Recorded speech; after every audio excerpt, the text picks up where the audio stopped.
भंगा नगर पालिका वार्ड नंबर 8 के उम्मीदवार शरीफ राय जी के भारी से भारी मत का विजयी बनाओ।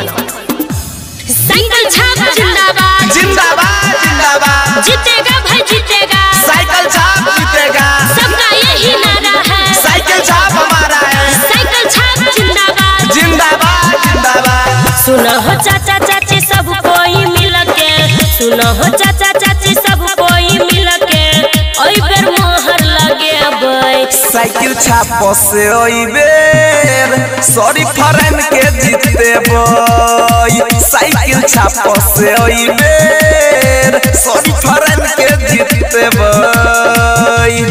सुनो हो चाचा चाची सब कोई मिलके, सुनो हो चाचा चाची सब कोई मिलके, ओई बेर मोहर लगे बई। साइकिल छाप से ओई बेर सॉरी फरन के जीते बई, साइकिल छाप से ओई बेर सॉरी फरन के जीते बई।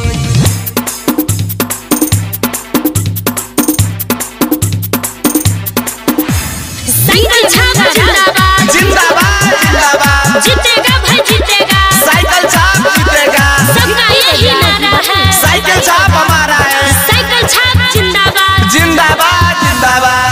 कोनो चीज के कमी न करत करत सगर विकासियो, जाकिर मुस्तफा सालिम अकबर लगे न छैयासियो, लगे न छैयासियो।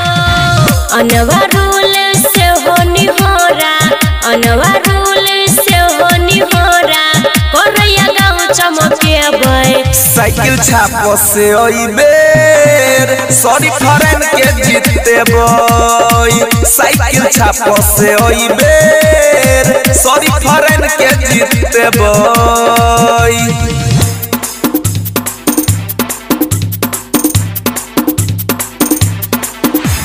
साइकिल छाप जिंदाबाद जिंदाबाद जिंदाबाद, जीतेगा भाई जीतेगा, साइकिल छाप जीतेगा, सबका यही नारा है, साइकिल छाप हमारा है, साइकिल छाप जिंदाबाद जिंदाबाद जिंदाबाद। शरीफ राय जैसन मिलते न कहियो कोनो उम्मीदवारियो, आस छई है लगोइले जीता के देखियो एक बारियो, देखियो एक बारियो। माई बहिन दीदी सब कोई, माई बहिन दीदी सब कोई, ओई बेर मिलके जीतेबै। साइकिल छाप से ओई बेर सॉरी फरन के जीते बई, साइकिल छाप से ओई बेर सॉरी फरन के जीते बई। रियांस रिकॉर्डिंग स्टूडियो जनकपुर धाम नेपाल नेपाल नेपाल नेपाल नेपाल नेपाल।